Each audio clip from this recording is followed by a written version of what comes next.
When it came to building muscle cars, most of Detroit played it safe. Not Mopar. Chrysler's performance division didn't just push the limits. They stomped on the gas, shredded the rulebook, and left everyone else eating burnt rubber. These weren't just cars. They were statements. Loud, rebellious, and built to dominate. Let's talk about 10 moments Mopar broke the rules and blew everyone away. 1. The 426 HEMI shakes up the game, 1964. They called it the elephant engine for a reason.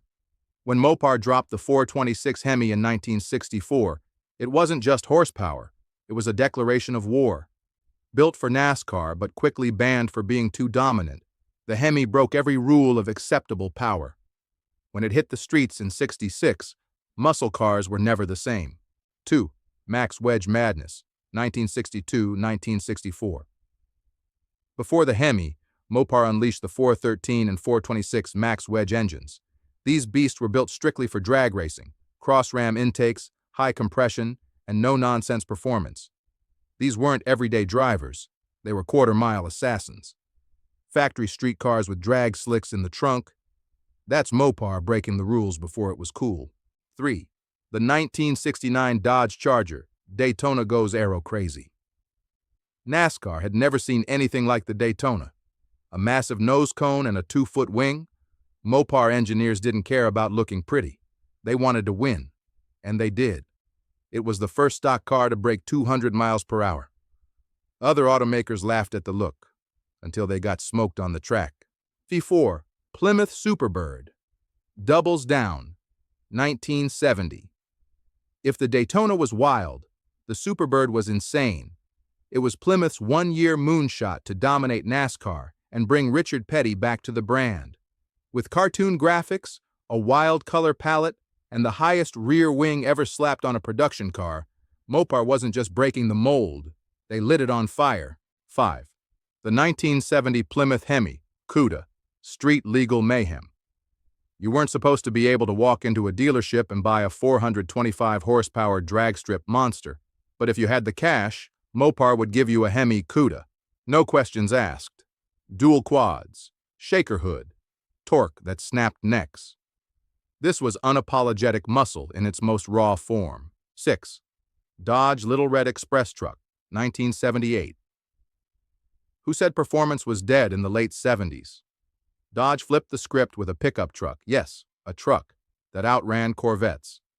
No emissions nonsense, no catalytic converter, just a high-performance 360 V8 and vertical stacks.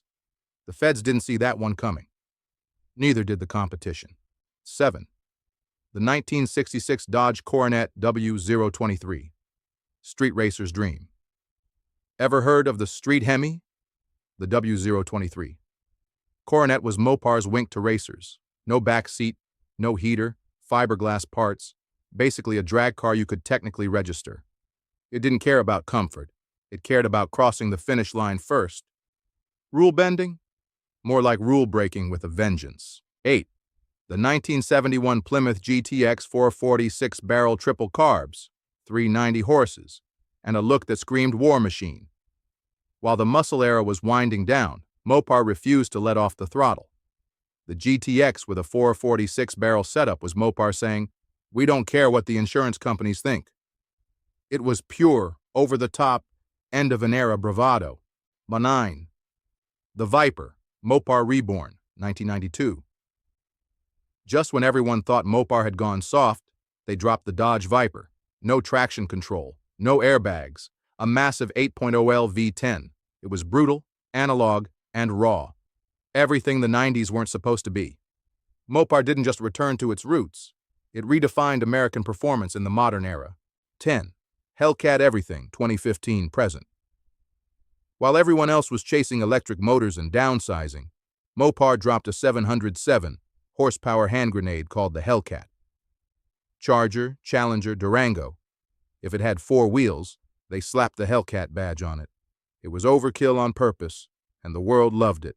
In an age of hybrids, Mopar doubled down on horsepower. Mopar never asked for permission. They didn't follow trends. They set them on fire. From the Max Wedge to the Hellcat, they've made it clear. If there's a line, they'll cross it. And that's exactly why we love them. If you ride with Mopar, you're not just part of a car culture, you're part of a rebellion. Smash that like button, drop your favorite Mopar moment in the comments, and subscribe to CarSwagger, where muscle is loud, proud, and unapologetic. Hit the bell so you never miss a ride through automotive history. Thanks for watching. Peace.